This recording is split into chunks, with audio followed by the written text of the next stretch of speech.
ધાનેરામાં ભાજપ યુવા મોરચાના રોડ શોમાં ભમરા ઉડ્યા। ભાજપના રોડ શોમાં ભમરા ઉડતા કાર્યકરો સહિત હોદ્દેદારોએ દોડધામ મચાવી। ભાજપના રેખાબેન ચૌધરીના સમર્થનમાં ભાજપ યુવા મોરચાના કાર્યકરોનો હતો રોડ શો।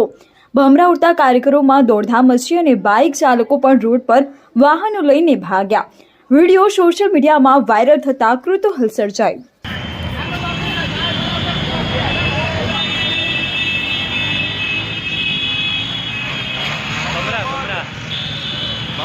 करे कोई ठाकुर बाप भी लाग रहा अला काऊ रे अरे यार अरे